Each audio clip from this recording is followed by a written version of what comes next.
The old building creaked around me, smelling of dust and forgotten things. I just needed to get to the archives on the top floor, but the only way up was this ancient, cage-like elevator. It looked like something out of a black and white movie. Hesitantly, I stepped inside and pulled the rickety gate shut. I looked for the floor buttons, but there weren't any. The panel was just a smooth, dark piece of brass. Weird. The elevator jolted upwards, rattling its way into the darkness. Then, a voice echoed in the tiny space. It wasn't from a speaker. It felt like it was inside my head. It was calm, genderless, and impossibly clear. "What did you lie about most?" it asked. I froze. What kind of question was that? Was this some kind of prank? A hidden camera show? I didn't answer. The elevator shuddered to a halt, and the gate slid open with a screech. I wasn't in the archive building anymore.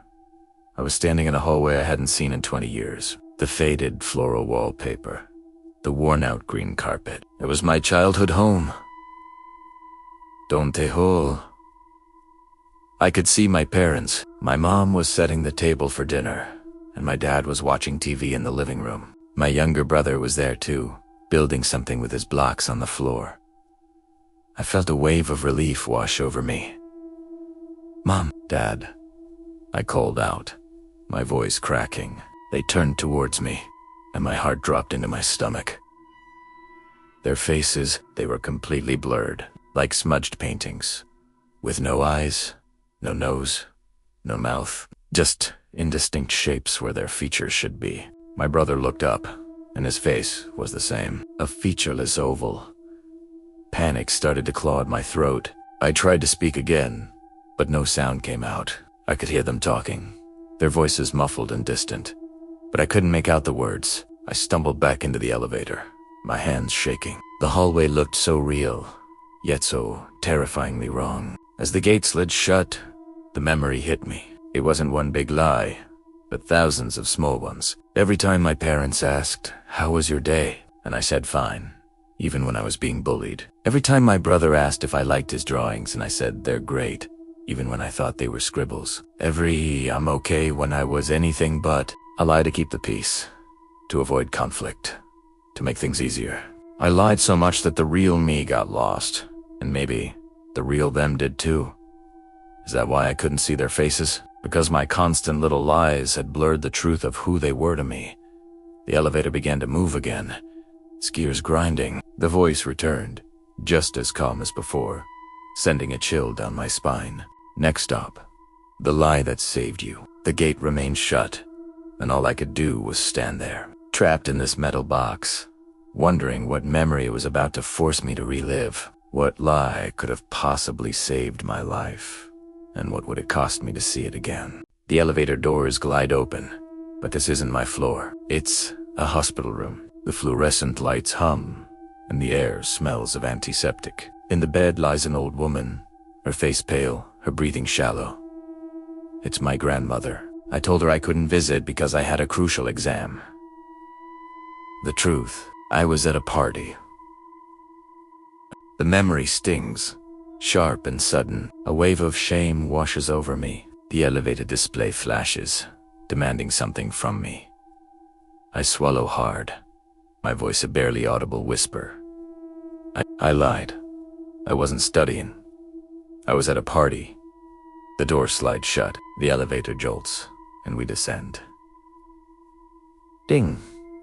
The doors open again. This time, it's a cozy apartment, living room. On the couch sits Alex, my best friend from college, holding a game controller. He looks up at me and smiles, that familiar, easy grin.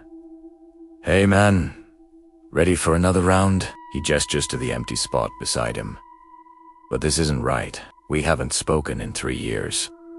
Not since I took credit for his project to get that promotion. He doesn't know.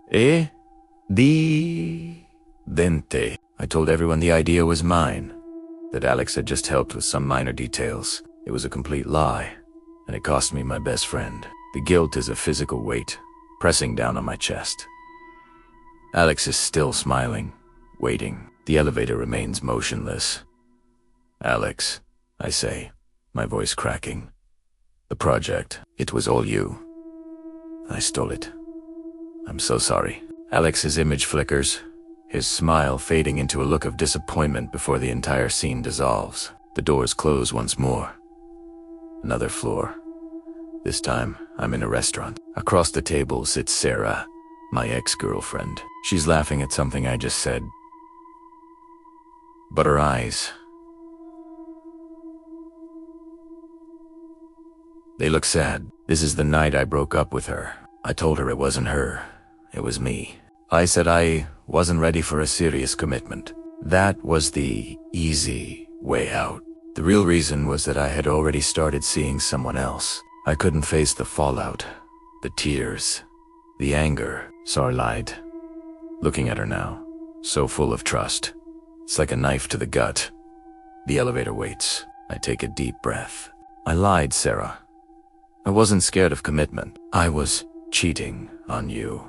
Her image shatters like glass, and the doors mercifully shut me back into the small, metallic box. The elevator continues its agonizing descent, stopping floor after floor. Each one is a new scene, a new betrayal, a fresh wound I'm forced to tear open.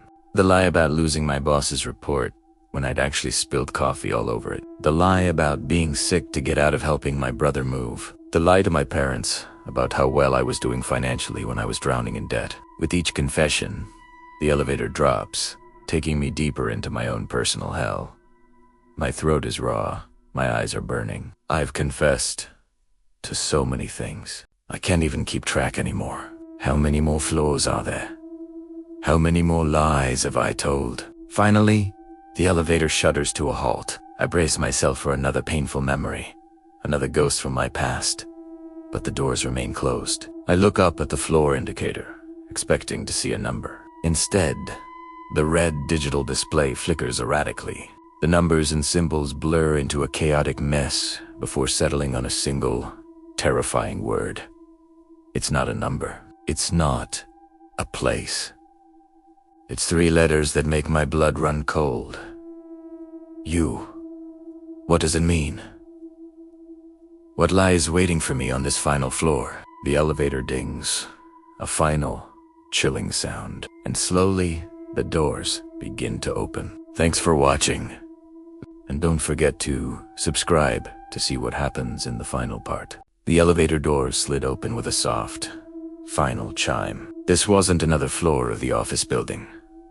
It was an apartment. My apartment. The air smelled of freshly brewed coffee and the faint scent of my favorite lavender air freshener. Sunlight streamed through the windows, glinting off the polished wooden floors.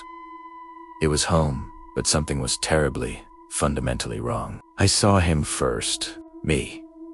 He was sitting at my kitchen table, laughing at something on his phone. He looked exactly like me, down to the small scar above his left eyebrow from that childhood fall. But he was better. His shirt was crisper. His hair was perfectly styled, not a single strand out of place. He radiated a calm confidence I hadn't felt in years. Then I saw her, my wife. She walked over to him, a warm smile on her face, and handed him a steaming mug of coffee. She leaned in and kissed him, a loving, familiar gesture that now felt like a dagger in my chest. She looked happier than I had seen her in a very long time. My dog, Buddy, trotted over and rested his head on the other meslap, tail thumping contentedly against the chair.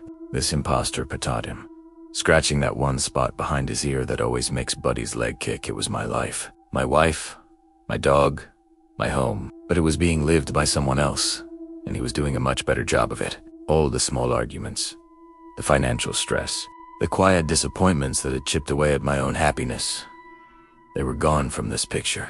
This was the life I had always wanted, the version of me I always strived to be, a perfect, polished version. A lie. My blood ran cold. Was this my punishment? To be shown the idealized life I could have had, just before being erased. I stood there, frozen in the cold metal box of the elevator, a ghost watching a play of my own existence. The other me looked up, his eyes meeting mine through the open doorway. There was no surprise in his gaze, no confusion, just a calm, almost pitying look. He knew I was here. He was expecting me. Then the voice returned, smooth and chilling, echoing not from the speaker, but from inside my own skull. We have reached our final destination. The truth and the lie are now before you. The voice was no longer a cold, digital entity. It was laced with a kind of dark amusement, the life you claimed to live, and the life that is being lived. One is the man who belongs here. The other is an imitation, a falsehood woven from insecurity and deceit. I stared at the man in my kitchen, this perfect version of myself. He was everything I wasn't: successful, happy, loved without reservation. He was the man I pretended to be on social media, the man I described to old friends I hadn't seen in years. He was the lie I told myself every morning just to get out of bed. And here I was, the messy, flawed, disappointing reality, the truth. The elevator doors began to slowly, silently close. The voice whispered its final, terrible question.